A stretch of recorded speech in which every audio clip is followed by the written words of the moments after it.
Join किया है माहिर मईशत यूसुफ नजर साहब ने। यूसुफ साहब, बहुत बहुत शुक्रिया वक्त देने के लिए। हुकूमत कह रही है कि रुपया जो है मुस्तहकम हो रहा है, मजबूत हो रहा है डॉलर के मुकाबले में, लेकिन हम देख रहे हैं कि जो रिजर्व्स है उसमें भी डिक्लाइन है। मूडीज पाकिस्तान की रेटिंग को डाउनग्रेड कर रहा है। क्या हुकूमत का ये दावा दुरुस्त है कि फंडामेंटली चीजें बेहतर हो रही है और मईशत मुस्तहकम हो रही है? देखिए, चीज़ें बेहतर तो नहीं हो रही। असल में रुपए जो है वो काफ़ी हमेशा करेंसी जो है आजकल दुनिया भर में काफ़ी वॉलेटाइल है।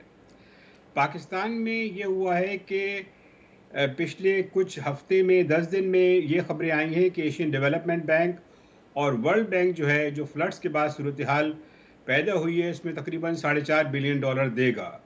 उसके अलावा हमें बैरूनी ममालिक से भी तकरीबन $500 मिलियन की कोई आने की उम्मीद है।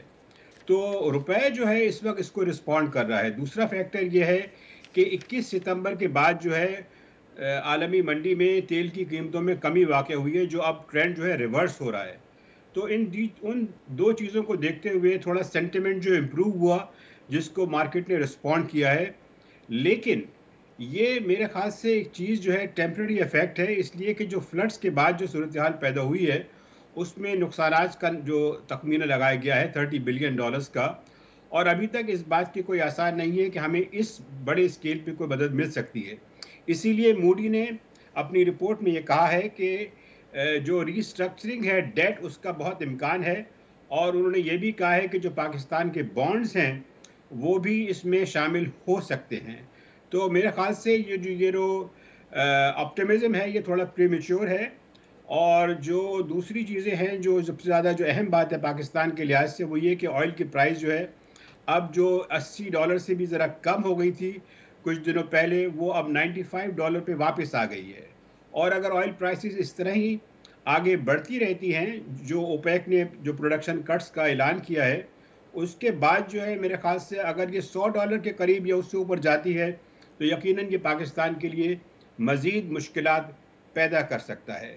तो मैं नहीं समझता कि सिर्फ रुपए की कदर के जो अब हमने वॉलेटिलिटी देखी है और जो बड़ा शदीद उतार चढ़ाव देखा है, जी, उसको हम लेकिन बुनियाद नज़र बना साहब, सकते हैं। ये इसहाक डार साहब वजीर खजाना फर्म बिलीवर है कि इस वक्त रुपया अभी भी जो है वो अंडर वैल्यूड है, और वो कह रहे हैं कि इसकी जो कीमत है डॉलर की वो $200 से कम होनी चाहिए। तो आपको लग रहा है कि फंडामेंटली अगर आप देखें तो $200 से कम होना चाहिए इस वक्त डॉलर? और क्या ये मुमकिन नजर आ रहा है अगर रीस्ट्रक्चरिंग हो गई और इंटरनेशनल एजेंसीज ने पाकिस्तान को पैसे भी दे दिए? देखिए, ये रीस्ट्रक्चरिंग होती है, डेट रिलीफ कितनी मिलती है, कितने फंड्स आते हैं, इसमें अभी तक जो है कोई बात हतमी तौर पे नहीं कही जा सकती है। ये एक बहुत बड़ा मसला है। लेकिन इस वक्त ये कहना कि जो हमारा फंडामेंटल वैल्यू क्या है, मेरे ख्याल से ये जो बात होती है रियल इफेक्टिव एक्सचेंज रेट की, ये एक थ्योरेटिकल बात है। ये लॉन्ग टर्म में तो जो परचेजिंग पावर पैरिटी है उसके मुताबिक यकीनन जो है करेंसीज एडजस्ट करती हैं, लेकिन उसमें बहुत ज़्यादा वॉलेटाइल भी होती हैं। तो ये कहना कि किसी पॉइंट में जो रुपए की फेयर वैल्यू ये है, मेरे ख्याल से ये बात जो है टेक्निकली दुरुस्त नहीं है। सारी बात ये है, दो चीज़ें हैं।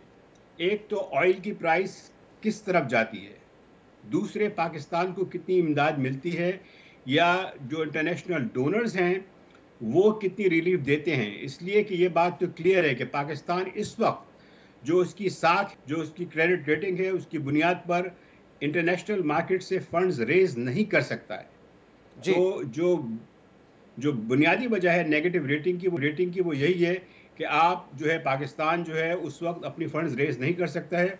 और जब तक ये सूरत हाल रहती है, इसलिए कि हुकूमत तो कोई भी हो वो बड़े बड़े दावे कर सकती है, लेकिन असल टेस्ट ये होता है कि क्या आप मार्केट से इंडिपेंडेंटली फंड्स रेज कर सकते हैं, जिसका जवाब इस वक्त फिलहाल क्योंकि नफी है। पाकिस्तान के जो बॉन्ड्स है और रिस्क है, जो बॉन्ड्स है सुकूक है, उस पर रिस्क बढ़ रहा है और यही रेटिंग बताती है मूडी की। लेकिन वजीर खजाना इसहाक डार साहब ने कहा है कि हम इसका बिफिटिंग रिस्पांस देंगे मूडी को जब नेक्स्ट वीक उनकी मुलाकात। क्या इससे कोई फर्क पड़ सकता है? क्या मूडी जो है पाकिस्तान की रेटिंग को दोबारा रिवर्स कर सकता है B3 पे, अगर बात करते हैं इसहाक डार साहब? देखिए, हमारे एक हुकूमत के कहने से मूडी एक बहुत बड़ी ग्लोबल रेटिंग एजेंसी है। मैं नहीं समझता कि किसी के कहने से वो अपनी व्यू चेंज कर देंगे। उनको वैसे भी बहुत बड़े बड़े बैंक, आलमी बैंक और ऐसे मुल्क जो पाकिस्तान से बहुत बड़े हैं वो भी क्रिटिसाइज़ कर चुके हैं। लेकिन मैं नहीं समझता कि इससे मूडी की सेहत पे कोई फ़र्क पड़ेगा। तो हमें मेरे ख्याल से ये बात ज़रा मुहतियात होकर कहनी चाहिए कि हम IMF को डील कर लेंगे, हम मूडी को जवाब दे देंगे। इस वक्त पाकिस्तान को जो बैनुल-अक़वामी जो इदारे हैं, जो इंटरनेशनल कम्युनिटी है, उसकी अंडरस्टैंडिंग की और मदद की बहुत सख्त ज़रूरत है। तो मैं नहीं समझता कि वाइज़ कोर्स है कि हम उनको एंटेगनाइज़ करें।